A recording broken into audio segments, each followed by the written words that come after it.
Jadi hari ini kita hanya nak menerangkan beberapa keputusan yang telah kita buat.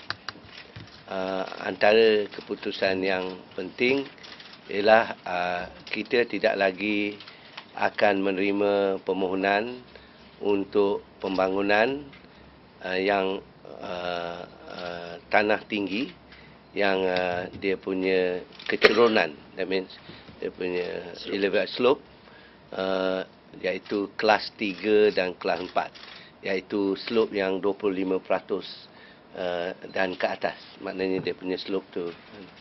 Kedua, walau bagaimanapun kita terpaksa melihat lebih kurang 141 projek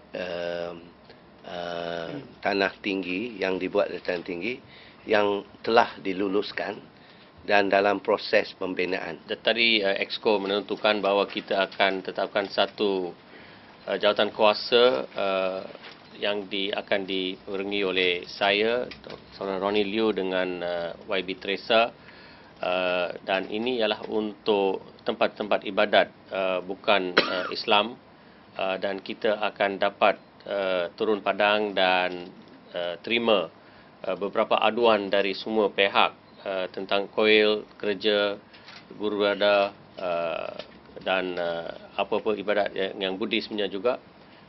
Semua ni ada masalah tanah, dan kita akan buat satu kajian dan akan adakan satu jawatan kuasa yang akan ditangani oleh kita di adun-adun kita dan juga NGO tertentu dalam religious bodies yang ada di luar akan terlibat di dalam bincangan ini, dan lepas tu kita akan bawa mana-mana perlu kepada Exco untuk tentukan. Semua tempat ibadat yang bukan Melayu yang telah diregister dengan negeri Selangor akan dibagi tempatnya, dan itulah yang kita akan membuat satu kajian teliti tentang isu tempat masing-masing. Pagi tadi kita telah diberi taklimat oleh Ketua Polis Selangor, yang kita berterima kasih pada beliau yang memberitahu tentang usaha-usaha yang dibuat oleh Ketua Polis dan Polis Negeri Selangor dalam membenteras jenayah, menjaga harmoni dan keamanan di Negeri Selangor. Tapi walau bagaimanapun banyak permintaan yang diberikan kepada kami, terutama kekurangan kaki tangan polis dan jumlah polis. Umpamanya di Kelang lebih 1 juta penduduk dan jumlah polis adalah kalau dibandingkan Negeri Sembilan juga mempunyai 1 juta penduduk, tapi jumlah polis di Kelang kekuatannya hanya 1/3 daripada di Negeri Sembilan. Jadi maknanya terdapat kekurangan. Dan juga kita telah melihat bahawa banyak perkara-perkara seperti hubungan antara pegawai-pegawai yang menerima gaji daripada kerajaan pusat dan mereka menjalankan perkhidmatan untuk negeri. Jadi oleh sebab itu, oleh kerana banyak perkara yang kita nak bangkitkan, saya telah meminta setiausaha kerajaan negeri melalui saluran yang rasmi supaya saya dan membawa beberapa ahli Exco bersama saya untuk dapat berjumpa dengan Perdana Menteri Malaysia supaya kita dapat mengeratkan hubungan di antara kerajaan Negeri Selangor dengan kerajaan persekutuan yang diketuai oleh Datuk Seri Abdullah Badawi. Mengenai pemilihan ataupun appointment of local councils, kita akan mengambil masa sedikitlah Tapi kita target, sekarang kita sudah ada proses untuk appointment, untuk bagi orang membuat recommendations. Saya rasa ini akan ambil lebih kurang 1 bulan. Dan selepas itu kita akan hantarkan senarai itu ke badan-badan seperti BPR, polis dan juga Bank Negara supaya untuk semakan lah, untuk menjaminkan ke semua ahli-ahli yang dipilih oleh kita untuk kerajaan tempatan merupai orang yang bersih dan cekap, dan supaya mereka boleh berkhidmat dengan cekap.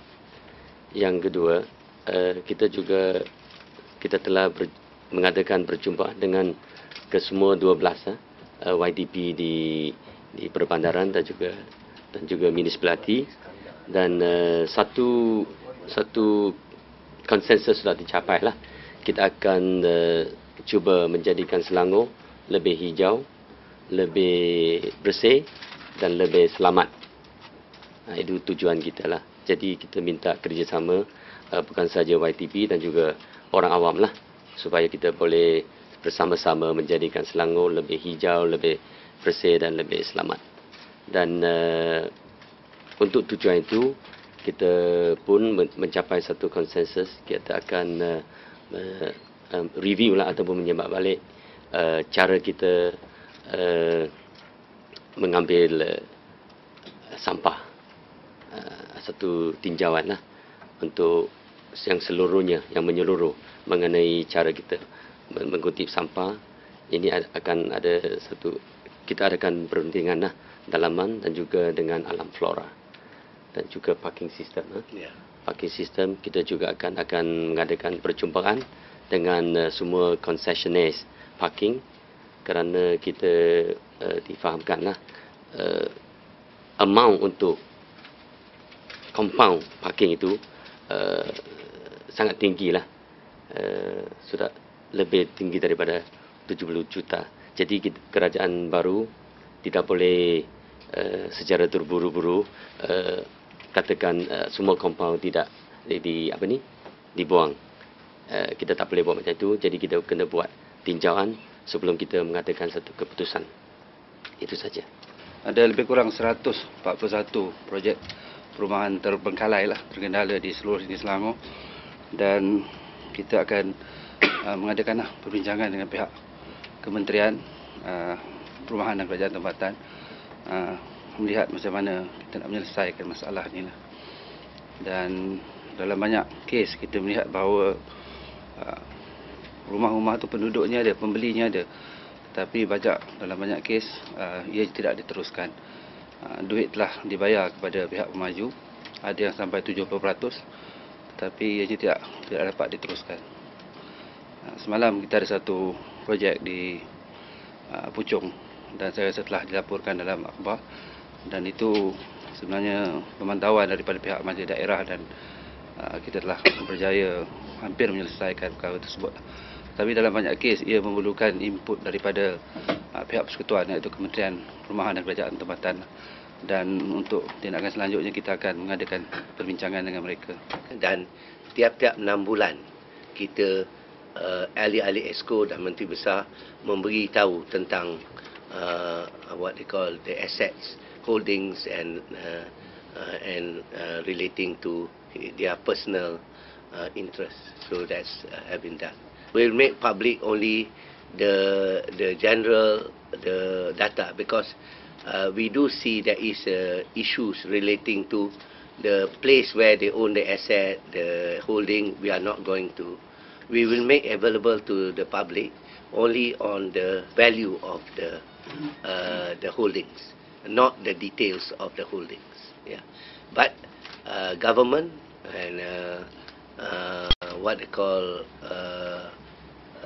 BPR can come and look at the details of the holding. It's available.